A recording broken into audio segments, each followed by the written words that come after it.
Genetic engineering এর ব্যবহার কি? জেনেটিক ইঞ্জিনিয়ারিং বা রিকম্বিনেন্ট ডিএনএ প্রযুক্তি হলো সর্বাধুনিক জীব প্রযুক্তি। এই প্রযুক্তির মূল উদ্দেশ্য হলো নতুন ও উন্নত বৈশিষ্ট্য সম্পন্ন জীব সৃষ্টি, যা দিয়ে মানুষ সর্বোত্তমভাবে লাভবান হতে পারে। এই প্রযুক্তির মাধ্যমে ইতিমধ্যে সাফল্য অর্জিত হয়েছে। তাহলে রিকম্বিনেন্ট ডিএনএ প্রযুক্তির মূল উদ্দেশ্য কি? এটা একটু দাগ দাও, যে নতুন ও উন্নত বৈশিষ্ট্য সম্পন্ন জীব সৃষ্টি, যা দিয়ে মানুষ সর্বোত্তমভাবে লাভবান হতে পারে। একটা অনুন্নত উদ্ভিদকে যদি উন্নত ফলনশীল জাতে পরিণত করা যায়, তাহলে সেখান থেকে অধিক ফলন পাওয়া যাবে। আর এইটা সম্ভব হচ্ছে রিকম্বিনেন্ট ডিএনএ প্রযুক্তি ব্যবহার করে। এই কারণে শস্য উন্নয়নের ক্ষেত্রে এর একটা ব্যবহার রয়েছে। এই শস্য উন্নয়নের ক্ষেত্রে কি কি ব্যবহার হয়ে থাকে আমরা একটু পড়ি।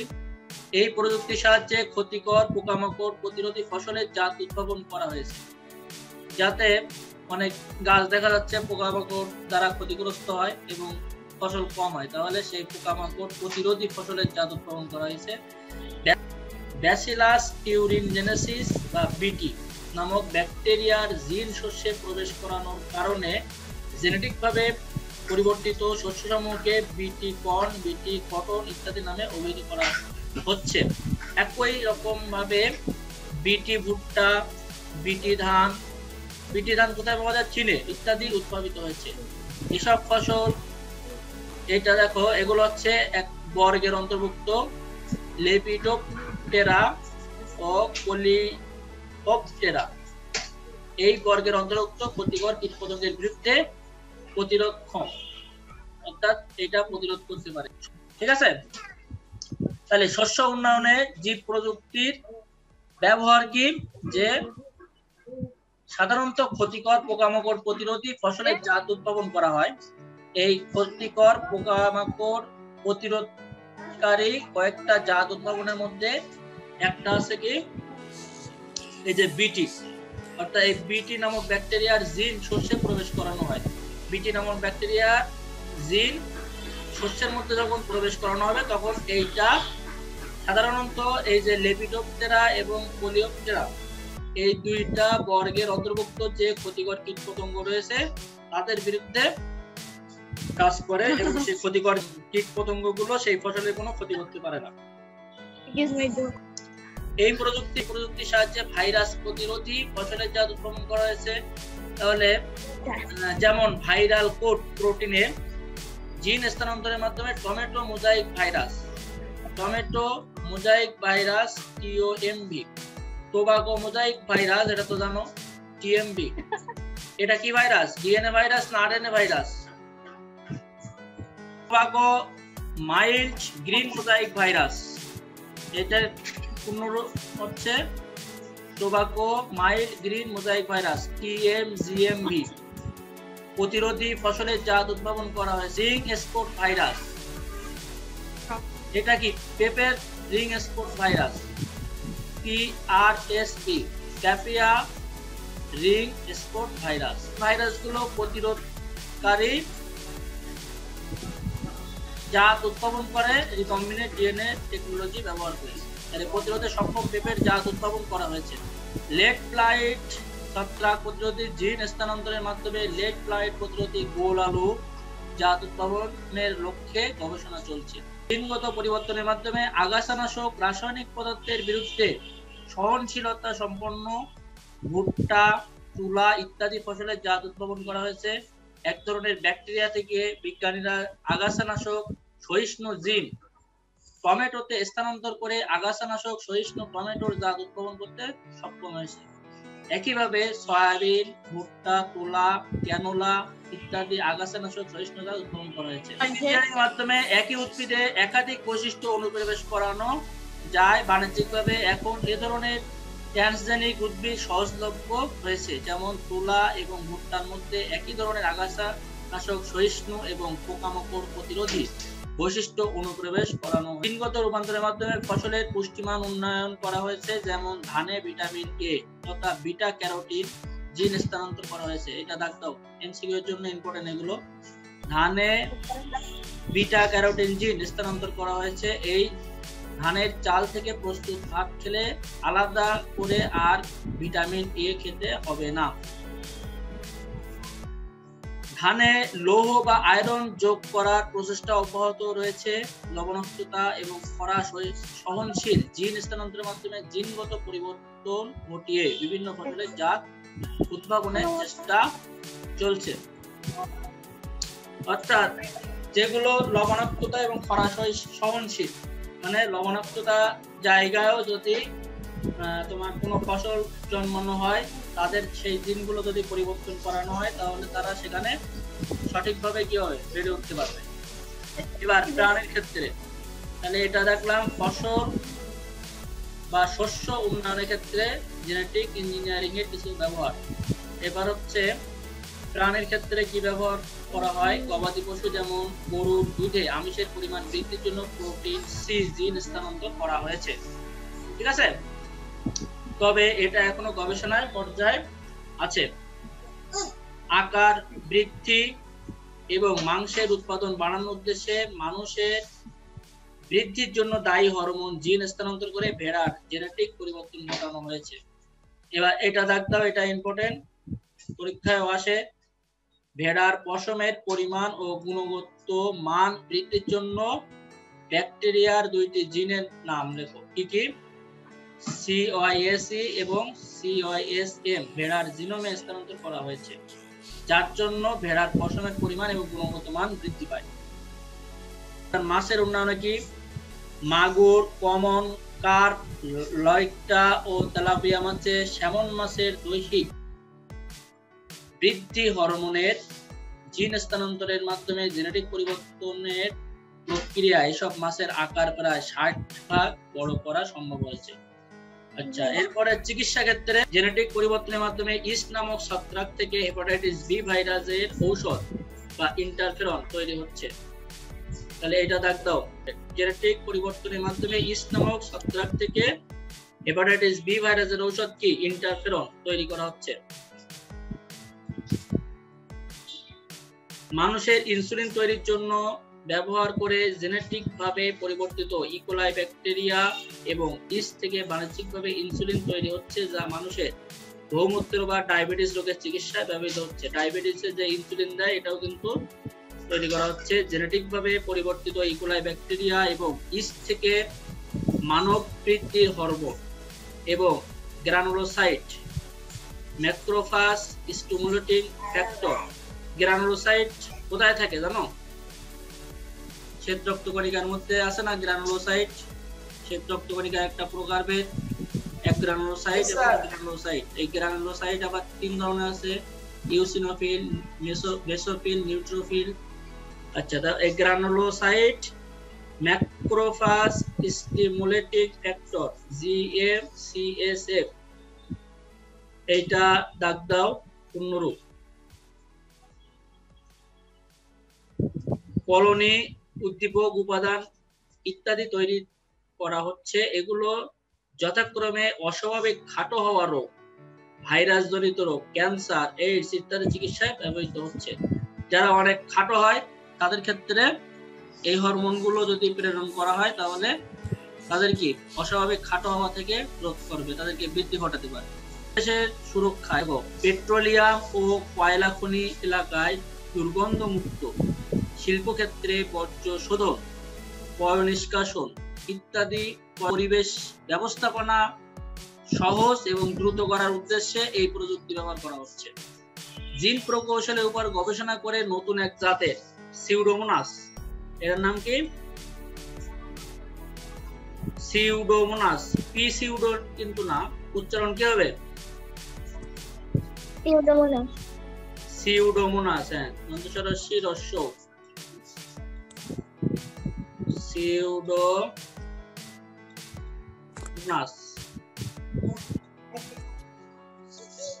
সিউডোমোনাস ব্যাকটেরিয়া আবিষ্কার করা সম্ভব হয়েছে যা পরিবেশের তেল ও হাইড্রোকার্বনকে দ্রুত নষ্ট করে পরিবেশকে দূষণমুক্ত করতে সক্ষম। এই সিউডোমোনাস ব্যাকটেরিয়াগুলো কি করে? পরিবেশের তেল এবং হাইড্রোকার্বন হাইড্রোকার্বনকে হাইড্রোজেন এবং কার্বনের সমন্বয়ে যেটা গঠিত হয় সেটা হলো হাইড্রোকার্বন।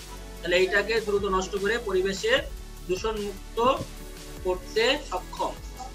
তাহলে এইভাবে পরিবেশ সুরক্ষায় রিকম্বিনেন্ট ডিএনএ প্রযুক্তিও কিন্তু ব্যবহৃত হয়। তাহলে এই মেন পয়েন্ট যেগুলো আছে পয়েন্টগুলোর ভিতরে পড়বা কি কি শস্য উন্নয়নে জেনেটিক ইঞ্জিনিয়ারিং ব্যবহার কি কি। 1 নাম্বার শস্য উন্নয়নে, 2 নাম্বার চিকিৎসা, প্রাণীর ক্ষেত্রে, মৎস্য উন্নয়নে, তারপরে পরিবেশের সুরক্ষায়। দেখ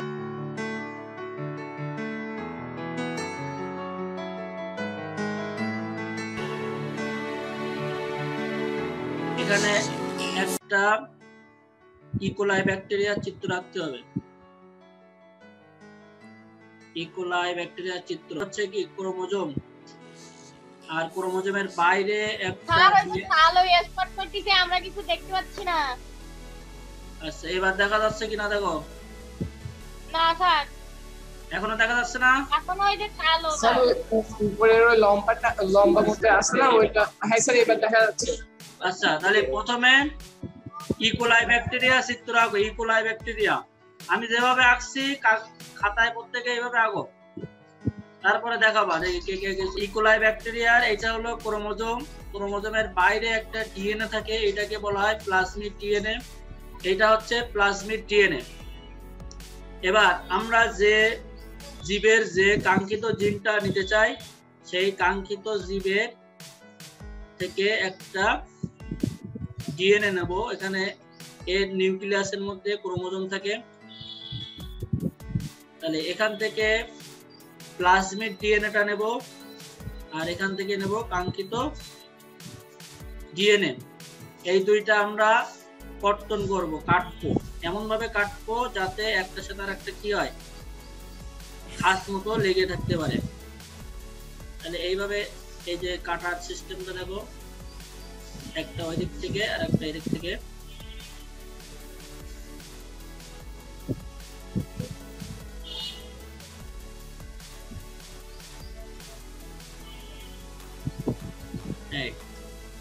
আর এটাও ঠিক এইভাবে খাস তৈরি করব।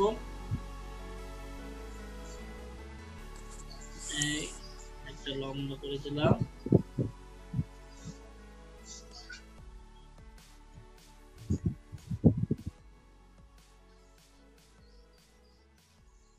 আচ্ছা এটা কাঙ্ক্ষিত ডিএনএ। এবার এইটাকে আমরা এখানে স্থাপন করব দ্বিতীয় ধাপে। এবার দ্বিতীয় ধাপে দিয়ে এখান থেকে একেবারে গোল করে দিলেও হবে, সমস্যা নেই।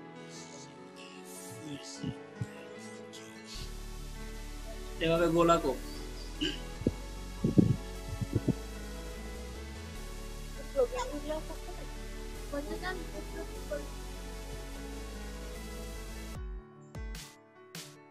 এবার এখান থেকে দাগ দিতে হবে এরকম করে।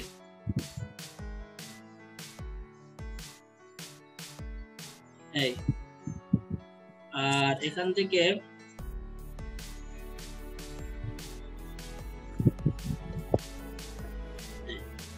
ঠিক আছে, এখান থেকে এইভাবে দাগ দিছো। তাহলে এইটা হলো কাঙ্ক্ষিত জিন ডিএনএ এবং এটা থেকে কাঙ্ক্ষিত ডিএনএ বা কাঙ্ক্ষিত জিন এটাকে কেটে নেওয়ার জন্য যে এনজাইমটা ব্যবহার করা হয় সেটা হলো রেস্ট্রিকশন এনজাইম ব্যবহারের ফলে এটাকে কর্তন করা হয়। কর্তন করার ফলে এবার এই প্লাজমিড ডিএনএ তে এই কাঙ্ক্ষিত জিন বা কাঙ্ক্ষিত ডিএনএটা জোড়া লাগানোর জন্য একটা এনজাইম ব্যবহার করা হয়, সেটা হলো লাইগেজ এনজাইম। এবার লাইগেজ এনজাইমের মাধ্যমে এটাকে জোড়া লাগানোর ফলে এই প্লাজমিডটাকে আবার পুনরায় এই ইকোলাই ব্যাকটেরিয়া কোষে স্থাপন করা হয়। এই ব্যাকটেরিয়া কোষে আবার স্থাপন করা হচ্ছে এটার এটার সংখ্যা বৃদ্ধি ঘটানোর জন্য। আচ্ছা এই পর্যন্ত আঁকতে পেরেছো কে কে দেখি? আচ্ছা এবার দেখি প্রথমে কে দেখাবে? রাকিব দেখাও, রাকিব। আচ্ছা ওখানে কয়জন আছো? তারপরে বয়স হচ্ছে এই দেখেন স্যার এটা তারিনের। আচ্ছা এই তো সুন্দর হইছে। আচ্ছা এটা কে গেছে? তারিন। আচ্ছা আরেকজন দেখাও, এটা কে? রানী এইটা কে গেছে? রানী স্যার। আচ্ছা রানী। আচ্ছা আরেকজন আরে এটা সাদিয়া স্যার। ও আরেকটা দেখতে পাচ্ছি না। এই যে সাদিয়া এটা। আচ্ছা এটা হইছে। এবার মুবিন মাহাদি এখন যুক্ত হইছো? আচ্ছা মুবিন মাহাদি তোমার ভিডিওটা অন করো। মুবিন শুনতে পাচ্ছ? আসসালামু আলাইকুম। ওয়ালাইকুম আসসালাম।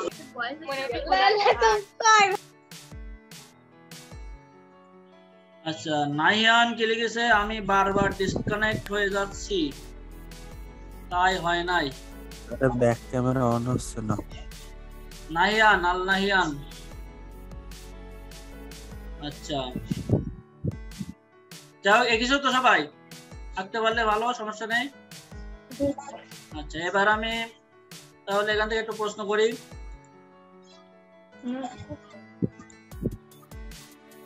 এই চিত্রটার এখান থেকে কি হবে? এটার নাম কি? এইটার নাম কি বলো? শাহরিয়ার বলো দেখি। এটার নাম হচ্ছে স্যার হলো স্যার কোনটা? এই যে গোল ইকোলাই ব্যাকটেরিয়ার মধ্যে যে গোল যেটা recombinant DNA sir. Recombinant DNA এইটা হচ্ছে প্লাজমিড ডিএনএ। আচ্ছা হ্যাঁ আর এইটা কি? Sir chromosome. ক্রোমোজোম। গুড। আচ্ছা এবার আর কি আছে দেখি নেই। নাজনীন নাহার বলো এইটা কি? এই যেটা কেটে নিলাম এটা কি? এটা কি কাঙ্ক্ষিত জিন। হ্যাঁ কাঙ্ক্ষিত জিন। এবার এই কাটার জন্য যে এনজাইমটা কাজ করে এই এনজাইমের নাম কি? রেস্ট্রিকশন এনজাইম, তাই না? আচ্ছা তাহলে এবার এই রেস্ট্রিকশন এনজাইম দিয়ে কাটার পরে প্লাজমিড ডিএনএ তে কাঙ্ক্ষিত ডিএনএ যুক্ত করার জন্য যে এনজাইমটা ব্যবহার করা হয় সেটার নাম কি? কে বলতে পারবা? এটার নাম হচ্ছে লাইগেজ এনজাইম। এটা আসসালামু আলাইকুম। ওয়ালাইকুম আসসালাম। PAOIA ক্যাপিয়া red ring RING ring spot SPOT spot ring spot virus. কি ওটা? Ring spot. Ring spot virus. Okay sir, আসসালামু আলাইকুম।